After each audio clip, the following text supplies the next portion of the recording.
नमो अरिहन्ताणं नमो सिद्धाणं नमो आयर्याणं नमो उवज्जायाणं नमो लोये सवसानं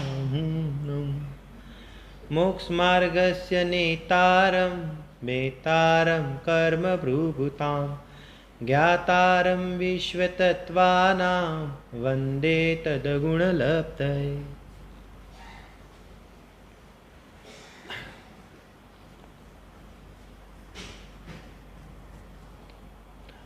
आज अपना स्वाध्याय जो टॉपिक दिया गया है कि स्वानुभव में चारों अनुयोगों की क्या उपयोगिता है, क्यों जिनागम के अंदर चारे अनुयोगों की शैली प्राप्त होती है, उस पर हम स्वाध्याय देखेंगे। महावीर स्वामी भगवान की जो दिव्य ध्वनि खीरी है वो तो अनक्षरी होती है और उसको झिलने की जो ताकत होती है, क्षमता होती है, वो गणधर देव में देखी जाती है और गणधर देव उसको झिलकर उसको चार अनुयोग के माध्यम से, चार अनुयोग की शैली में उसके पदों की रचना करते हैं और गणधर देव के आधार से अन्य भी जो श्रुत केवली अन्य आचार्य देव होते हैं वो भी जो ग्रंथ की रचना लिपिबद्ध के रूप में करते हैं, उनके अंदर भी चार अनुयोग देखे जाते हैं। ये जो चार अनुयोग है वो कथन करने की पद्धति है, अलग अलग विवक्षा से, अलग अलग शैलियों से जीव को धर्म का स्वरूप बताते हैं। अब प्रकरण तो ये है कि स्वानुभव में चारे अनुयोगों की उपयोगिता क्या है। तो सबसे पहले इसमें दो बात बतानी है कि हकीकत में देखा जावे तो तीर्थंकर परमात्मा की जितनी भी वाणी खीरती है, गणधर भगवान भी जितनी रचना करते हैं, चाहे कोई भी अनुयोग की क्यों न हो, एकमात्र आत्मा का हित, आत्मा के कल्याण के लिए ही होती है। इसका अर्थ यह हो गया कि कोई भी वचन बिना प्रयोजनभूत नहीं होता, मतलब कि निरर्थक नहीं होता है, उसकी कोई वैल्यू नहीं होवे तो क्या ऐसा नहीं होता है। जैसे कि अनेक प्रकार का धान्य उगता है खेतों में, अनेक प्रकार के फल और फूल उगते हैं, फ्रूट वगैरह उगते हैं, उनके माध्यम से पेट की भूख ही शांत होती है। कहते हैं कि कोई भी ऐसा नहीं होता है कि वो निरर्थक होता है। ठीक इसी तरह कोई भी वचन क्यों न हो, जिनागम के अंदर अगर वो ही दो वचनों के बंटवारा अगर कर देते हैं तो कुछ वचन तो ऐसे होते हैं जो डायरेक्ट भेद विज्ञान की बात बताएंगे, डायरेक्ट आत्मा के अनुभव की अपेक्षा से बात बताएंगे, और इसकी जो शैली होती है वो हमें खास करके द्रव्यान योग में मिलती है। और कुछ वचन ऐसे होते हैं जिसको हम आज की भाषा में बात करेंगे कि वो ज्ञान प्रधान शैली है। तो जो भी ज्ञान प्रधान शैली होती है तो कहते हैं कि सिर्फ ज्ञान कराने के लिए नहीं होती है, लेकिन जीवों में वैराग्य जगाने के लिए होती है। कुल मिलाकर बात करें तो एक द्रव्यान योग की शैली होती है, उसके अंदर अगर अध्यात्म शैली की बात करें तो वो अनुभव प्रदान होती है, और बाकी जो प्रथमानुयोग, करणानुयोग और चरणानुयोग की जो शैली होती है, भले हम शब्द प्रयोग ज्ञान प्रदान शैली का करें, लेकिन सिर्फ आचार्य देव को हमें ज्ञान नहीं कराना है, उनके माध्यम से एक एक जीव को वैराग्य जगाना है। कैसे है, किस प्रकार से है, क्या है, एक एक उसकी चर्चा हम देखेंगे। दूसरी बात ये आई है कि टॉपिक में एक शब्द का प्रयोग जो किया है कि स्वानुभव में उपयोगी, ये शब्द थोड़ा सा ध्यान देना। स्वानुभव है वो ज्ञान गुण की पर्याय है। जब परिणाम उपयोग आत्मसन्मुख होता है तब उसको जो आत्मा का जो स्वसंवेदन प्रकट होता है उसको हम निर्विकल्प अनुभूति कहते हैं या तो स्वानुभव शब्द से हम जानते हैं। अब बात ऐसी होती है कि जब जीव को सम्यक दर्शन की प्राप्ति होती है तो वो स्वानुभव के काल में उसको प्रकट होता है, और सम्यक दर्शन होने के बाद भी जब तक स्वाधक दशा रहती है तो भी साधना के काल में कभी कभी साधक जीव को भी उपयोग स्वभाव सन्मुख करता है, उस समय भी इसको हम स्वानुभव कहेंगे। अब बात ऐसी होती है कि स्वानुभव में चारे अनुयोगियों की उपयोगिता क्या, उसका अर्थ यह हो गया कि इसकी उपयोगिता जिसने अब तक सम्यक दर्शन की प्राप्ति नहीं की है तो क्योंकि उसके लिए भी ये चारों अनुयोग कार्यकारी है और उपयोगी है, और जिसने सम्यक दर्शन की प्राप्ति कर ली है लेकिन अब तक मोक्ष दशा प्रकट नहीं हुई है, तो ऐसे सम्यक दृष्टि धर्मात्मा को भी चार अनुयोग एक एक कार्यकारी है साधना में। तो इस प्रकार से अज्ञानी के लिए भी चार अनुयोग समझना कार्यकारी होता है, और ज्ञानी होने के बाद भी अपने जीवन में अपनी भूमिका अनुसार तो क्योंकि ये चार अनुयोगों को वो भी उसका जानकारी लेकर अपने जीवन में विशेष रूप से आराधना करते हैं। ऐसा पंडित टोडरमल जी ने 8वें अध्याय के अंदर दोनों जीवों को ये उपयोगी है कार्यकारी होता है उसका निरूपण वहां पर बताया है।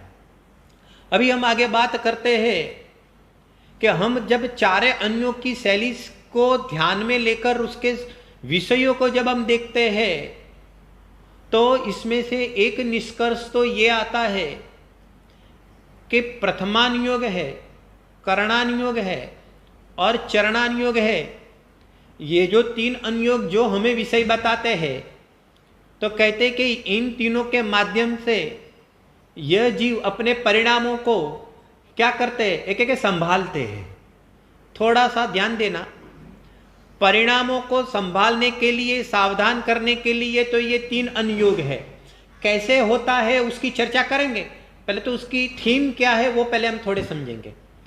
प्रथमानुयोग, करणानुयोग और चरणानुयोग, इन तीन अनुयोगों का स्वाध्याय कर से जीव अपने परिणामों को संभालता है। अभी देखो ये कॉमन बात है, अभी द्रव्यानुयोग की बात नहीं लगाना कि जीव अपने परिणाम को अभी करता नहीं है, अभी वो बात गौण है। अब उसकी चर्चा हम द्रव्यानुयोग की शैली में करेंगे बाद में, पहले ये सामान्य कथन समझना। और द्रव्यानुयोग के माध्यम से यह जीव अपने परिणाम स्थिर करता है।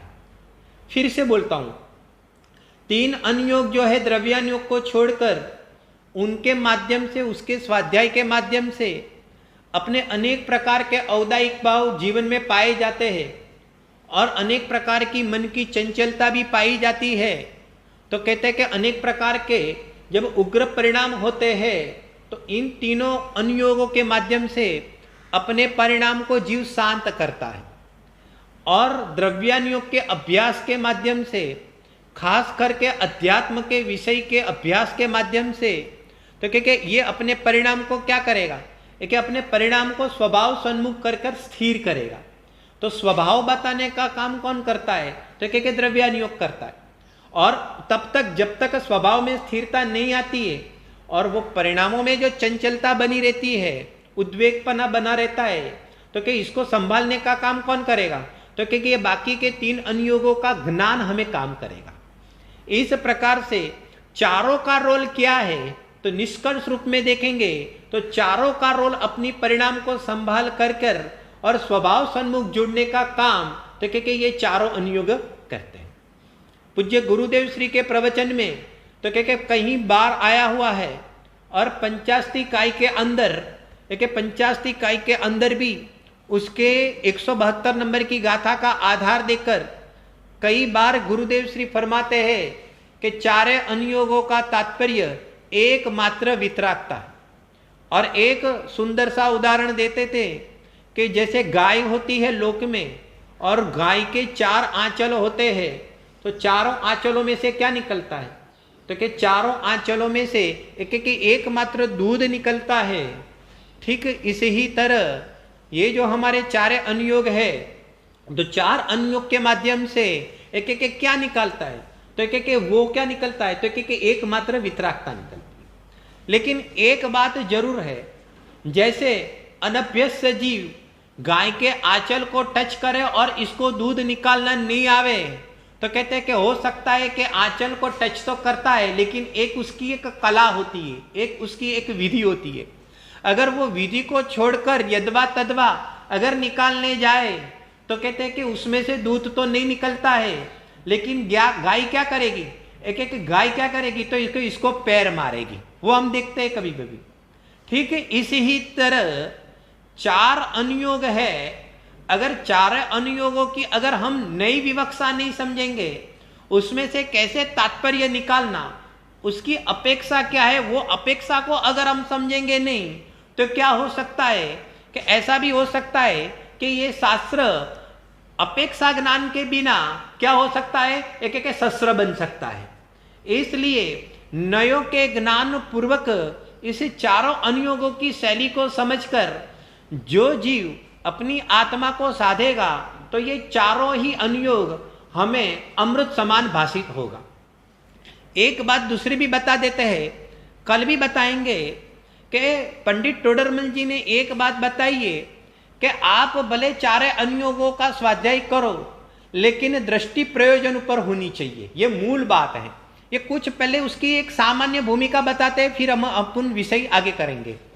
कि बात ऐसी होती है कि 4 अनुयोगों का दृष्टिकोण क्या है, उसका भी हमें ज्ञान करना है, लेकिन ज्ञान के साथ हमारा जो प्रयोजन क्या है, शुद्धात्मा की उपलब्धि है। तो क्या अगर जिसको ये शुद्धात्मा की उपलब्धि रूप अगर प्रयोजन नहीं होगा, जिसकी प्रयोजन ऊपर दृष्टि नहीं होगी, तो कहते हैं कि वो 4 अनुयोग में से एक एक अपनी आत्मा को साध नहीं सकेगा। और जिसकी प्रयोजन ऊपर दृष्टि है, तो क्या कोई भी अनुयोग हो तो अपने अनुयोग में से अपना मूल निष्कर्ष निकालकर अपनी आत्मा का प्रयोजन वो साध सकता है।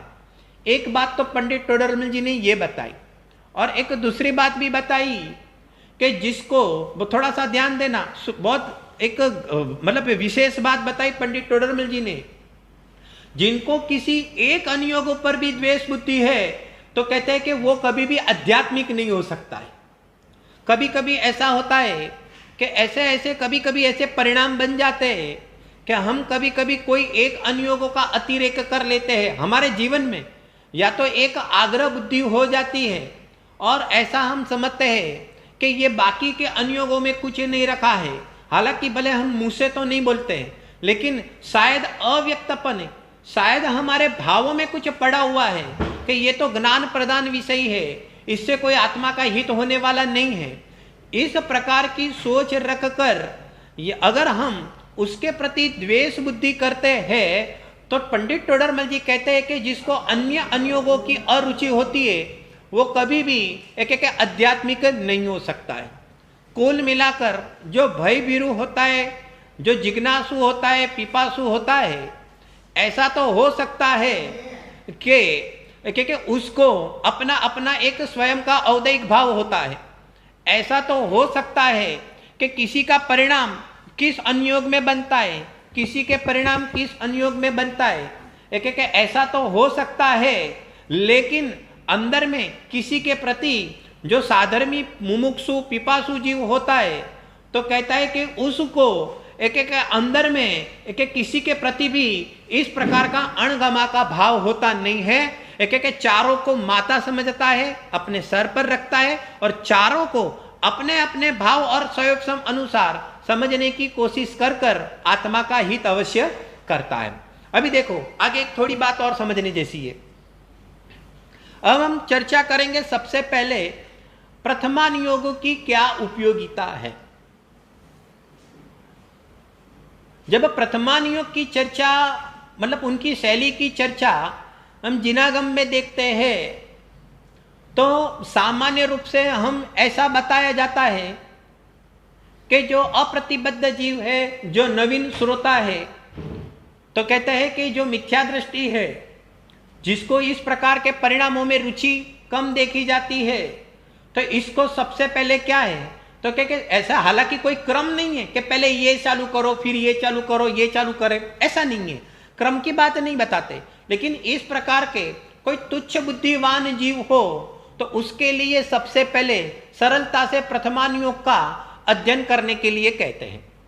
हालांकि ये बात भी एक अपेक्षा से है, थोड़ा सा ध्यान देना कि कोई तुच्छ बुद्धिवान है तो तुच्छ बुद्धिवान को ही ये पढ़ना जैसा है, और जो विशिष्ट ज्ञान हो गया हो तो उसके लिए कार्यकारी नहीं होता है, तो क्या ऐसा नहीं है? क्योंकि आगे भी बता दिया कि पंडित टोडरमल जी कहते हैं कि जो अज्ञानी होता है उसके लिए भी ये कार्यकारी होता है, और कहते हैं कि ज्ञानी होने के बाद भी तो कहते हैं कि ये कार्यकारी होता है। प्रथमान योग क्या है?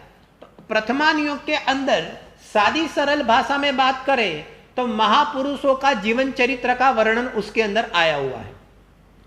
दूसरी रीत से बात करें तो गणधर भगवान जब द्वादशांग की रचना करते हैं तो द्वादशांग की रचना के अंदर हम जब देखते हैं कि 12 अंग कौन से हैं, तो उसके अंदर आपको एक मुलाकात होगी तो कि अंतर्कृत दशांग इस प्रकार का एक भेद बताया हुआ है, और अनुत्तोत्तर पाद दशांग इस प्रकार से एक दूसरा भेद भी बताया है। थोड़ा सा ध्यान देवे, 23,28,000 पद के अंदर अंतर्कृत दशांग अंक की गंधर देव ने रचना की है।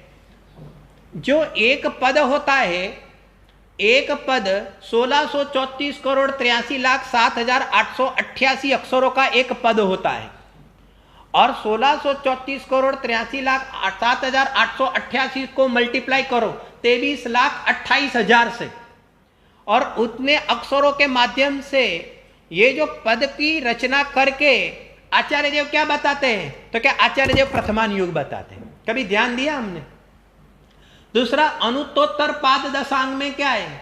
तो क्या अनुत्तोत्तर पाद दशांग में भी 92,44,000 92,44,000, और इसको मल्टीप्लाई करो 1634,83,07,888 अक्षरों से, तो क्या इतने अक्षरों का समूह लेकर जो पदों की रचना की है 92,44,000 पद में, अब समझे, एक पद में इतने अक्षर, तो इतने पद में कितने अक्षर, ऐसे जाओ आप। तो कुल द्वादशांग के जो अक्षर होते हैं 20 अंक प्रमाण, उसमें से इतने अक्षरों को लेकर आचार्य देव ने किसकी रचना की? तो क्या आचार्य देव ने प्रथमान योग की रचना की। और 12वां जो दृष्टिवाद है नाम का अंग है, उसमें भी प्रथमान योग करके एक भेद बताया है। उसमें भी 5,000 पद के माध्यम से एक 63 साल का पुरुषों का वहां पर जीवन चरित्र बताया। कुल मिलाकर बताना यह है कि स्वयं गणधर देव किसकी रचना करते हैं? तो कि इतने पदों के माध्यम से तो कि प्रथमान योग के विषय की रचना करते हैं। मेरा प्रश्न है कि जीव जुदा है, पुद्गल जुदा है, यही तत्व का सार है, बाकी सब उसका विस्तार है।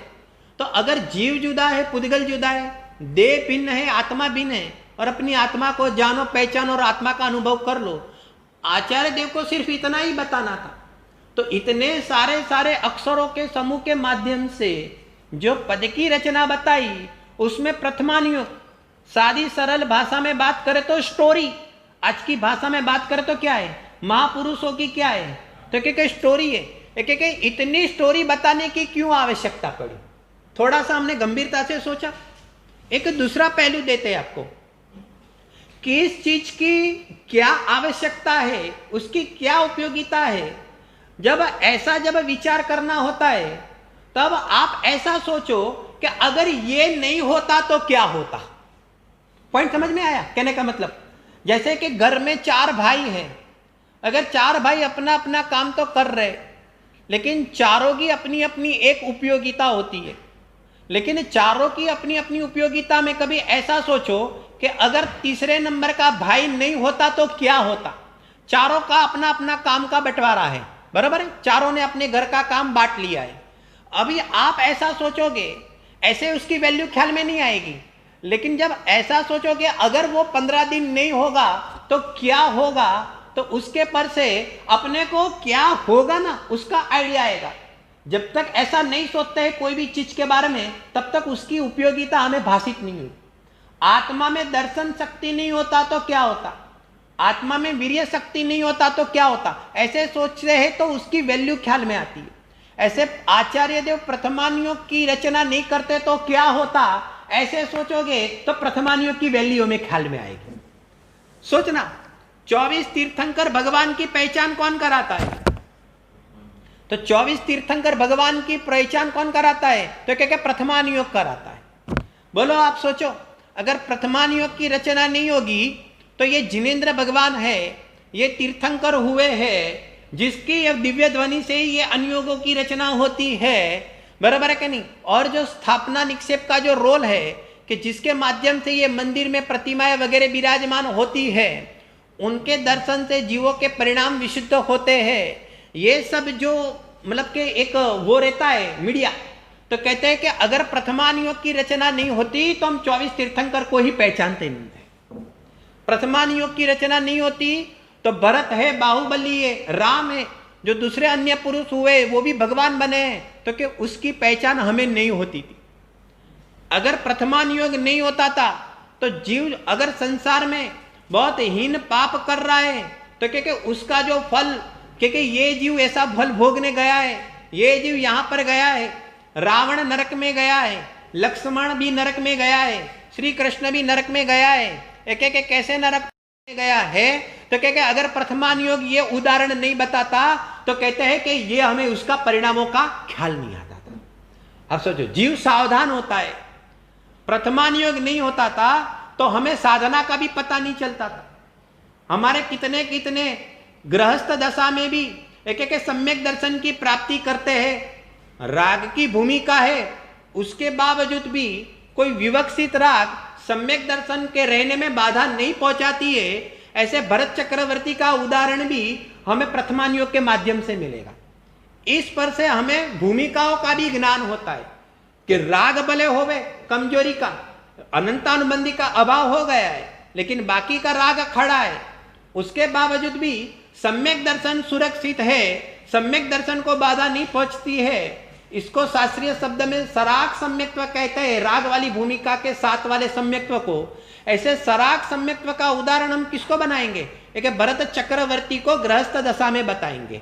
तो क्या अगर प्रथमानुयोग ऐसे सम्यक दृष्टि भी गृहस्थ दशा में रहते हैं और अपनी आत्मा की आराधना करते हैं, अगर प्रथमानुयोग यह उदाहरण नहीं बताता था तो हमें ये भूमिका का भी ख्याल नहीं होता था और हम सोचते थे कि सम्यक दर्शन तो कब होगा, एक जब सब कुछ छूट जाता है तब सम्यक दर्शन होगा, ऐसी मान्यता लेकर हम आगे चलते थे। बहुत एक बात समझने जैसी बात है।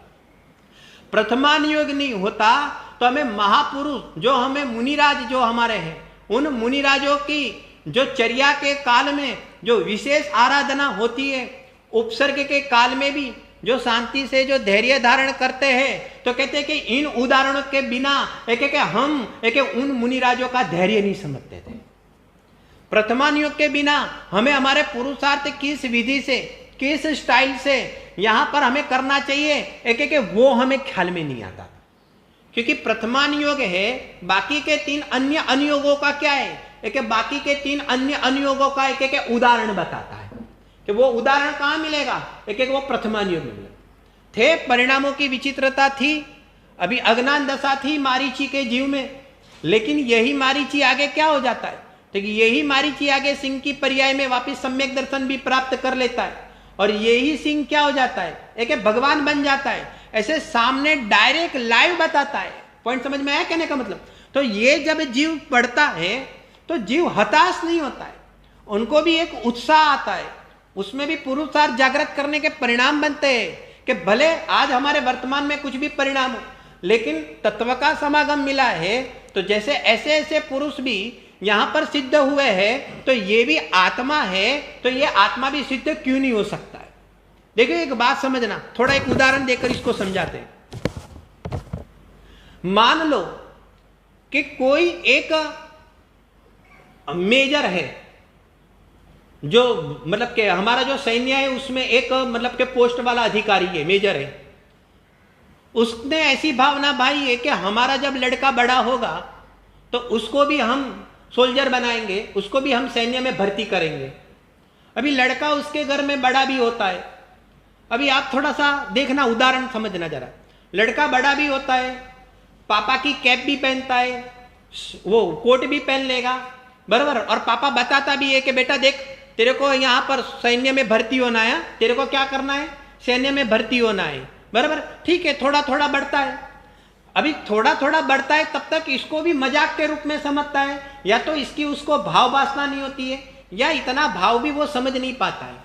और भी थोड़ा बड़ा होता है कि तुझे अभी सैन्य में भर्ती होना है, तुझे देश के लिए लड़ना है, ऐसी सारे बातें उसके पापा क्या सिखाते हैं, इस लड़के को, अपने बच्चे को यहाँ पर सिखाते हैं, बराबर है कि नहीं। लेकिन फिर भी उसमें इतनी गहराई नहीं आती है। थोड़ा सा उदाहरण को उदाहरण के रूप में समझना। बड़ा भी हो गया है, लायक भी हो गया है, 22 साल का नौजवान भी हो गया है, लेकिन फिर भी जो भाव वासना आनी चाहिए, शब्द सुनता है, सामान्य माहौल भी ख्याल है, मेरे पिताजी उसमें वो भी ख्याल में है, लेकिन देश के लिए लड़ना है, उसकी भाव वासना या तो उसका उतना मगरूरी उसको नहीं आता है। अभी क्या हो गई कि बॉर्डर पिक्चर लगी, अभी बॉर्डर पिक्चर लगी, अभी क्या हो गया कि पापा इसको कहां देखने लेके गए, कि पापा उसको बॉर्डर पिक्चर थिएटर में देखने लेके गए, और यहां पर उसने क्या किया कि बॉर्डर पिक्चर देखी। अभी बॉर्डर पिक्चर में क्या बताया कि हिंदुस्तान और पाकिस्तान और उन दोनों के बीच में कैसी यहां पर ये एलओसी है, और ये किसमें क्या करता है, एक एक घुसपैठ करता है, और जब घुसपैठ करता है तब क्या करता है, एक यहां पर जो इंडियन आर्मी होते हैं तो उसके अंदर अपने देश को बचाने के लिए वो क्या बताएंगे, पिक्चर में क्या बताएंगे, एक जुस्सा बताएंगे। यहां पर एक ऐसा जुस्सा बताएंगे, और जो लड़ाई बताते हैं, जो देश के लिए कुछ कर लेने की भावना जो बताते हैं।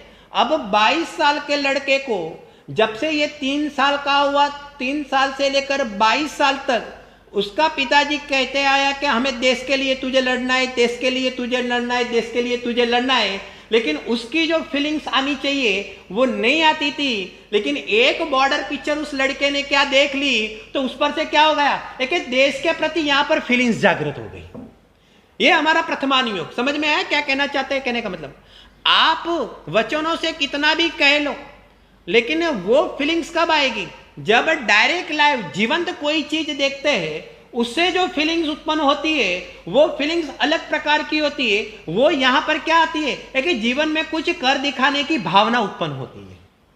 हम घर में भी देखते हैं कि घर में देखते हैं कि हम एक्चुअली टीवी कौन देखता है मालूम है, पूरा विश्व टीवी देखता है। टीवी में सिर्फ टीवी देखना, वो टीवी देखना नहीं है, लेकिन हमारे घर में जो भी घटना बनती है वो भी हम देखते हैं, तो वो भी तो टीवी है। हम जब बाहर जाते हैं तो उसमें भी जो घटना बनती है वो भी तो टीवी का एक दृश्य ही है हमारे जीवन का।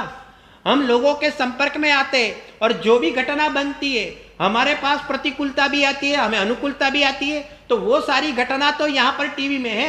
मान लो एक बात थोड़ा ध्यान देना, टीवी देखकर कोई कुछ सीखता नहीं है, हकीकत में हम जो कुछ करते हैं वो टीवी वाला बताता है। दोनों में आसमान जमीन का अंतर है। अब क्या होता है कि हम हमारे रोजिंदा जीवन में भी हम टीवी देखते हैं, सुनना थोड़ा, हमारा रोजिंदा जीवन में हमारे जीवन में जो घटनाएं बनती है उसमें हम उसमें ही रहते हैं, लेकिन वो फीलिंग्स हमें ख्याल में नहीं आती है। लेकिन कोई एक टीवी का दृश्य देख लेंगे, बराबर है कि नहीं, सासू और बहू का झगड़ा देख लेंगे, अभी घर में रोज देखते हैं तो वो झगड़ा नहीं लगेगा, लेकिन टीवी में देखेंगे तो वो उसकी इफेक्ट लगती है। और सासू और बहू के बीच में प्रेम है तो वो भी रोज घर में प्रेम होता है, उसकी इफेक्ट हमारे माइंड पर नहीं आती है। लेकिन कोई टीवी के पिक्चर के माध्यम से देखेंगे तो इसकी इफेक्ट हमारे जल्दी ख्याल में आती है। ठीक इसी तरह रूटीन जीवन में भी हमें जो साधना तो करते हैं लेकिन इतनी फीलिंग्स उत्पन्न नहीं होती है। लेकिन जब प्रथमानुयोग पढ़ते हैं, रामचंद्र जी का जब चरित्र पढ़ते हैं, रामचंद्र जी अपने जीवन के अंदर भी कितने चढ़ाव उतार में से पास हुए, जब हम उसका चरित्र जब पढ़ते हैं तब हमारे जीवन में आने वाले चढ़ाव उतार पर हमारी नजर जाती है। तब तक हम दुखी रहते हैं कि मेरे भी ऐसा उदय है, मेरे भी पाप का उदय है, फलाना है, ढिमका है, पुछड़ा है, और क्या करता है, आर्तराजान करता है, और उस पर हमारा ध्यान नहीं जाता है। लेकिन जब हम प्रथमानुयोगों की कथा पढ़ते हैं, रामचरित्र पढ़ा या सीता माता का चरित्र पढ़ा, अंजना माता का चरित्र पढ़ते हैं, श्री कृष्ण का चरित्र पढ़ते हैं, तो उससे जो हमारे चित्त में जो फीलिंग्स आती है उससे क्या होता है कि हमारे जीवन में एक बदलाव देखा जाता है। हमारे परिणामों में बहुत अनेक प्रकार के कर्म की विचित्रता के कारण अनेक प्रकार के औदैहिक भाव पाए जाते हैं, अनेक प्रकार के यहाँ पर चंचलता देखी जाती है, परिणामों में कलुषता देखी जाती है। तो यहां पर बात क्या चली थी वो मत भूलना। स्वानुभव में चारे अनुयोगों की उपयोगिता, आप इतनी संक्लेशता लेकर उपयोग को स्वभाव सन्मुख नहीं कर सकते। ये उपयोगिता, आप माइंड के अंदर डिस्टर्ब हो और आपका उपयोग भगवान आत्मा को ग्रहण कर ले, एक एक ऐसा नहीं बन सकता है। उसके लिए क्या करता है प्रथमानुयोग, ये प्रथमानुयोग उदाहरण के माध्यम से उसके परिणामों को क्या करेगा, ये प्रथमानुयोग इसके माध्यम से अपने परिणामों को शांत करेगा। डायरेक्ट लाइव देख रहा है ना, समझ में है डायरेक्ट लाइव किसको कहता है, ये प्रत्यक्ष जीवंत बता रहा है हर एक अनुयोगों में। ये क्या जीवंतता है, तो क्योंकि ये रामचंद्र जी का जीवंत बता रहा है, जो हमारे अन्य चित्त में जो असर करता है उससे ही अपने परिणामों से जो सावधान होता है, क्लेश नहीं होता है, शांत होता है। और जब यहां पर स्वपर भेद विज्ञान का विचार करके उपयोग जब स्वभाव सन्मुख करता है, उद्यम करता है, तब इसको आत्मा की अनुभूति होती है। क्योंकि हर एक जीव का पुरुषार्थ अलग अलग होता है, पकड़ अलग अलग होती है, क्षयोक्षम अलग अलग होता है। तो हर एक जीव को अपने अपने रूप में क्या होता है कि हर एक जीव को अपने अपने रूप में क्या करता है, एक एक ये कार्यकारी होता है। और भी देखते प्रथमानुयोग की स्टाइल तब देखेंगे। हमें देखो हर बिंदु में से ये स्वानुभव की ओर कैसे लेके जाता है, उसके रूप में हम चारों अनुयोगी की चर्चा करेंगे आज और कल में। थोड़ा सा ध्यान देना, प्रथमानुयोग क्या करता है, हमें ऐसा लगता है प्रथमानुयोग तो कथा बताते, जैसे पाठशाला में बच्चे आ गए और बच्चे लोगों को कथा बता दी और इसको बहुत बढ़िया हो गया, पता सा मिल गया और इसलिए रोज पाठशाला में आते रहे, इसलिए प्रथमानुयोग की कथा चलती है। ये हम सबका भ्रम है, उसके अलावा कुछ नहीं है। प्रथमानुयोग क्या करता है, अरे प्रथमानुयोग सुनो, अरे प्रथम सीढ़ी में पहुंचा देता है। ये प्रथमानुयोग का कार्य है, इसकी गंभीरता हम समझे तो वो कैसे कैसे वो काम कराता है। थोड़ा सा और ध्यान देना, प्रथमानुयोग क्या शिक्षा देता है। हरिवंश पुराण में आता है कि इक्ष्वाकु वंश है, इक्ष्वाकु वंश, इक्ष्वाकु वंश के अंदर अनेक प्रकार के राजा हुए। ये उदाहरण हमें कैसे कैसे शिक्षा मिलती है। और अनेक प्रकार के जो राजा हुए, इसमें 14 लाख राजा, कितना 14 लाख राजा लगातार अखंड प्रवाह से ऐसे हुए कि उन्होंने जब अपने परिणाम बना तो उन्होंने अपना राज्य लड़के को दिया और स्वयं ने दीक्षा ले ली। फिर उसका लड़का ने, जब वो स्वयं बड़ा हुआ और उन्होंने अपने परिणाम बने, तो उसने भी क्या किया कि अपने पुत्र को यहां पर राज्यपाठ दे दिया और उसने क्या किया, एक एक दीक्षा ले ली। फिर इसकी तीसरी पीढ़ी में भी क्या हुआ कि उसके भी परिणाम बने, तो उसने अपना राज्यपाठ क्या कर दिया, एक एक उसने क्या अपनी पीढ़ी को दिया और स्वयं पुत्र को दिया और स्वयं ने क्या कर दिया, एक एक दीक्षा ली। ऐसे अखंड पने से कितने राजा हो गए, एक पीढ़ी नहीं, 2 पीढ़ी नहीं, 3 पीढ़ी नहीं, 4 पीढ़ी नहीं, 50 नहीं, 100 नहीं, सुनो सुनो 1000 नहीं, कितने, लेकिन 14 लाख राजा लगातार ऐसे हुए कि अपने पुत्र को राज्य कारभार सौंप कर क्या कर दिया, एक एक जिनेश्वरी दीक्षा ली। प्रथमानुयोग कहते हैं कि यह मनुष्य पर्याय की संस्कृति है। हमें तो ऐसा लगता है कि बस ये भाव मिल गया, अभी अभी बने तो बने, ठीक है तो ठीक है। अब सुनो, मालूम है हमारे चित्त में ये परिणाम भी उत्पन्न नहीं होते, भले परिणाम नहीं हो चलो बाजू पर रख दो, हमारे चित्त में ये भावना भी उत्पन्न नहीं होती है। हमें जब प्रथमानुयोग से पता चलता है कि हकीकत में ये मनुष्य पर्याय, बहुत साल पहले मुझे एक प्रसंग याद आ गया, अभी कोटा में पंच कल्याणक थी, उसमें बाबू युगल जी थे। बाबूजी युगल जी ने प्रवचन के अंदर कहा था कि जितनी भी इस जीव को मनुष्य पर्याय मिलती है, एकमात्र मुनि दीक्षा अंगीकार करने के लिए मिलती है। प्रथमानुयोग ये बताता है कि मनुष्य पर्याय में आकर सर्वसंग परिग्रह का त्याग कर कर तू जिनेश्वरी दीक्षा लेता है, तो सुनो सुनो, ये कहते कि ये तेरी मनुष्य पर्याय की सार्थकता है।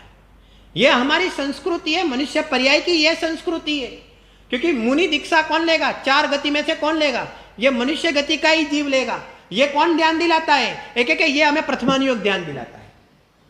तो क्या करता है प्रथमानुयोग, मालूम है, प्रथमानुयोग हमारा पिता है, करणानुयोग हमारी माता है, मालूम है, घर में ये भाई बहने हमारे चरणानुयोग है, और स्वयं कौन है, एक स्वयं द्रव्यानुयोग है। इसकी चर्चा करेंगे, एक एक की चर्चा आएगी, तब एक एक खोलेंगे पन्ना कि कैसे कैसे काम करता है। जैसे पिता होता है तो पिता क्या करता है कि हमारे घर में जो बालक होता है, जैसे कि मैं हूं, तो मेरा पिता क्या करेगा, एक हमें संस्कृति का ज्ञान कराएगा। हमारा पिता क्या करेगा, एक उच्च शिक्षा धारण कराएगा। हमारा पिता क्या करता है, एक एक क्या करता है, एक एक हमें स्टडी कराएगा। अनेक प्रकार की विद्या देगा, आजीविका के लिए साधन उपलब्ध कराएगा। कौन सी फील्ड में जाएगा तो तू कौन सा कैसे कमाएगा, तेरी आजीविका कैसे चलेगी, तो कि ये सब का जिस प्रकार से ये जीव का गढ़तर कौन कराता है, गढ़तर का ज्ञान कौन कराता है, एक एक ये प्रथमान योग कराता है। ये एक चीज समझने जैसी बात है। ऐसे यहां पर प्रथमान योग क्या करता है, एक एक हमारा गढ़तर कराता है कि भैया तुझे गृहस्थ दशा में भी रहकर अपनी आत्मा को नहीं छोड़ना है, क्योंकि ऐसे कई ज्ञानी हो गए एक एक गृहस्थ दशा के अंदर रहकर भी अपनी आत्मा का उन्होंने कल्याण किया है। उसका उदाहरण कौन बताता है, यह प्रथमान योग बताता है। भैया अटकना नहीं, अपने पुरुषार्थ को कम मत समझना, जिनेश्वरी दीक्षा तक पहुंचना है। भावना तो यही भावना है। श्रीमद राजचंद्र जी बातें थे ना, 32-33 साल की उम्र और अपूर्व अवसर ऐसा कब आएगा, गृहस्थ दशा में भी इतनी ऊंची भावना, तो क्या हम सबको श्रीमद राजचंद्र जी जैसी भावना बांधनी है। तो क्या ऐसा कौन बताता है, एक ये प्रथमान योग बताता है। प्रथमान योग मतलब कथा नहीं, प्रथमान योग मतलब अनंत अनंत संसार है, इसको शांत कौन कराता है, तो हमारे चित्त में शांत कौन कराता है, तो ये प्रथमान योग कराता है। तब जाकर उपयोग स्वभाव सन्मुख होता है। अनेक प्रकार की कोलाहल में उपयोग स्वभाव सन्मुख हो जावे, और यहां पर छल भी मत ग्रहण करना कि नारकी के जीव कैसे प्राप्त कर लेते हैं। अरे भैया तू वर्तमान में नारकी नहीं है, तू मनुष्य गति का जीव है। हमें अनग गति वाले जीव का उदाहरण लेकर हमें कभी भी कसायों का पोषण नहीं करना चाहिए। हमें हमारी गति की योग्यता का ज्ञान रखकर हम कितना आगे बढ़ सकते हैं उसका उदाहरण इसके लिए हमें लेना चाहिए। एक चीज समझने जैसी बात है। अभी और आगे देखते हैं, शिक्षा की बात करते हैं हम। बाहुबली और भरत चक्रवर्ती का उदाहरण देते।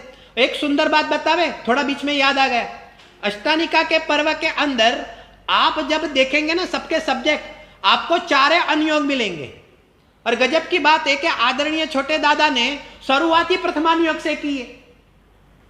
आप देख लेना जरा कहने का मतलब, और शुरुआत उन्होंने प्रथमानुयोग से की, मतलब कि क्या वेटेज है हमारे स्वानुभव के अंदर। ये सारे अनुयोग कोई ना ये किन प्रकार से इनडायरेक्टली, भले डायरेक्टली नहीं, लेकिन इस प्रकार से कैसे स्थान देते हैं मालूम है आपको।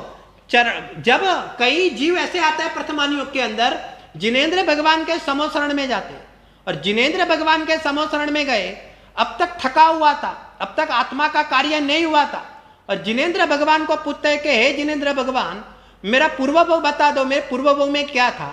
जब जिनेंद्र भगवान की वाणी में जब हमें हमारा पूर्वभव जब वो जीव सुनता है तो क्या हो जाता है, ठीक है, पूर्वभव सुनते ही इसको वैराग्य आ जाता है, और वहां पर स्व पर भेद विज्ञान करके उसको सम्यक दर्शन की प्राप्ति हो जाती है। देखो ये क्या है, पूर्व भाव की घटना को ख्याल करना, वो क्या है सब, एक ये सारा का सारा प्रथमानुयोग का विषय है। हमें लगता है, लेकिन देखो तो सही, जो चीज पूरी जिंदगी में असर नहीं करती है, एक अपना पूर्व भाव जानकर ये जीव वहां पर ही अपना काम कर कर यहां पर काम कर देते हैं। ये जो पांडव आते हैं ना, पांडव, ये पांडव लोग क्या करते थे, थके ये करके फिर लास्ट में नेमिनाथ भगवान के समोशरण में पहुंचे। अभी नेमिनाथ भगवान के समोशरण में पहुंचे तो वहां पर क्या पूछा, एक सब पांडवों ने, द्रौपदी ने क्या पूछा, तो एक अपने पूर्व भव पूछे। और जैसे ही नेमिनाथ भगवान की वाणी में अपना जब पूर्व भव अब सब सुना तो क्या कर दिया, एक सब ने एक साथ दीक्षा ग्रहण कर ली। देखो पूरी जिंदगी सुनो, पूरी जिंदगी रहे तो दूसरों लोगों के साथ मारने में बिताने में यहां पर पूरी जिंदगी गई, अपने भाइयों के साथ, अपने कजिन के साथ यहां पर कहते कि युद्ध में पूरी जिंदगी गई। बात ऊपर तलवार निकालते गए, क्षत्रिय वंश के रहते हैं ना, बराबर के नहीं, और परिणाम जागा तो कैसे जागा, तब क्या उनको मैं आत्मा हूं, ये देह मेरे से भिन्न, क्या उसका ज्ञान नहीं था? उसका ज्ञान भी था, साधना भी करनी है, मोक्ष भी जाना है, ये सब ज्ञान होने के बावजूद भी परिणाम नहीं बनते थे। लेकिन नेमिनाथ भगवान के समोशरण में अपने पूर्व भाव क्या सुन लिए तो वहां पर क्या हो गया, एक यहां पर अंतर्मुहूर्त में अपने परिणाम बन गए और जिनेश्वरी दीक्षा ले लिया, और क्या हुआ तो इसका फल हमें भी पता है। कहने का ये कौन कराता है, ये अपने परिणामों को शांत कौन कराता है, एक ये अपने परिणामों को शांत ये प्रथमानुयोग कराता है। इसका क्या वेटेज है हम समझे, प्रथमानुयोग क्या बताता है, हमें कैसे स्वभाव की ओर लेके जाता है। जो कई साल लगते हैं लेकिन एक घटना ऐसी प्रथमानुयोग की जान लेते हैं तो अपने जीवन के अंदर ऐसा परिवर्तन आ जाता है। इतनी ताकत भरा हुआ है हमारे ये पर, हर वचन, जिन भगवान के हर वचन इस प्रकार की ताकत को लेकर बैठा हुआ है। कहने का मतलब हाँ, तैयारी हमारी स्वयं की चाहिए। काम नहीं होता है कोई कहता है कि हमने तो बहुत प्रथमान योग पढ़ लिया, नहीं लेकिन तेरे में अगर परिवर्तन नहीं आया है तो तूने हकीकत में प्रथमान योग नहीं पढ़ा है। अगर तेरे में अंदर में तैयारी होगी तो कोई एक घटना भी तू सुनेगा और तू यहां पर जिनेश्वरी दीक्षा ले सकता है। एक घटना सुना और स्वभाव सन्मुख करके तू सम्यक दर्शन कर लेता है। कहने का मतलब ऐसी ऐसी एक घटना सुनती है और जीव केवली हो जाता है। यह प्रथमान युग का कार्य करता है। और देखिए हम आगे बात चलते थे बाहुबली और भरत की। बाहुबली और भरत हम भी देखते हैं प्रथमान युग क्या बताता है। दोनों में युद्ध हुआ, बोलो कौन जीता? बोलो दोनों में कौन जीता? अच्छा मेरा प्रश्न है पहले कौन जीता? ये भी कोई प्रश्न है, पहले और दूसरा? अरे सुनो, बाहुबली की जीत क्या है? अरे बार के ये जो 3 लड़ाई की वो बाहुबली की जीत नहीं है, लेकिन भरत चक्रवर्ती जैसे के सामने जीतने के बावजूद भी सुनो मान कसाई उत्पन्न नहीं हुई, वो बाहुबली की जीत है। ये हमारा प्रथमान योग बताता है। प्रथमान योग को दोनों की लड़ाई नहीं बतानी है, लेकिन दोनों के बीच में लड़ाई होने के बावजूद भी यहां पर कहते हैं कि मान कसाई की उत्पन्न नहीं करते हैं, तो कहते हैं कि यह प्रथमान योग को बताने का भाव है। बहुत एक एक समझने जैसी बात है। एक लेखक ने एक बहुत अच्छी बात बताई कि जब दोनों के बीच में लड़ाई हुई थी, थोड़ा सा ध्यान देना, जब दोनों के बीच में जब लड़ाई हुई थी तब क्या हुआ कि एक लेखक बताते कि बाहुबली को भी क्रोध आया और ये मुट्ठी उठाई, और जब मुट्ठी उठाई और उसी समय क्या हो गया कि उसी समय पता नहीं कि ज्ञान में क्या हुआ कि ज्ञान में यहां पर ख्याल हुआ कि ये गलत हो रहा है, ये कसाई के वश होने जैसा नहीं है। जब ऐसा ख्याल हुआ तो उसी समय क्या हो गया, एक एक कसाई पीछे हट गई। अब पीछे हट गई तो अब सोचा कि ये हाथ अगर मैं आगे नहीं बढ़ाता हूं, सुनो तो हाथ तो आगे बढ़ाने के लिए उठाया था, तो अभी मैं आगे भी बढ़ा नहीं सकता हूं, नहीं तो मैं कसाई के वश हो गया, और नीचे भी नहीं ले सकता हूं। तो इस हाथ को क्या करे, क्योंकि इस हाथ को नहीं पीछे लेना है, लेकिन इस हाथ को क्या करना है, बस इस हाथ को केस ऊपर लगाकर केस लोच करके एक एक जिनेश्वरी दीक्षा ले। देखो ये किसका पुरुषार्थ है, तो एक ये बाहुबली भगवान का पुरुषार्थ बताना है। कैसी कैसी कैसी घटना बताता है, तो इस प्रकार की घटना से हमें क्या करता है, संसार में कितनी भी जीत हो जावे, लेकिन संसार में कोई भी जीत है वो हकीकत में जीव की हार है। और मोक्ष मार्ग में भले ही आप हार जाओ, लेकिन अगर कसाई से वेद विज्ञान हो गया, कसाई से जीव पीछे हट गया और स्वभाव सन्मुख हो गया, तो संसार में हारा हुआ भी यहां पर जीता हुआ है। राजा मधु जब राह पर मथुरा के लिए जब लड़ाई हुई और शत्रुघ्न यहां पर इसके राज्य ऊपर जब वो वश करता है राजा मधु को, तो राजा मधु भी क्या हो जाता है, एक लड़ाई के अंदर वो भी सामर्थ्यवान था लेकिन वो हार जाता है। और जब लड़ाई के अंदर जब वो हार जाता है तो वहां पर हाथी पर बैठे बैठे क्या हो जाता है कि हाथी पर बैठे बैठे वहां पर क्या होता है, एक जिनेश्वरी दीक्षा लेता है।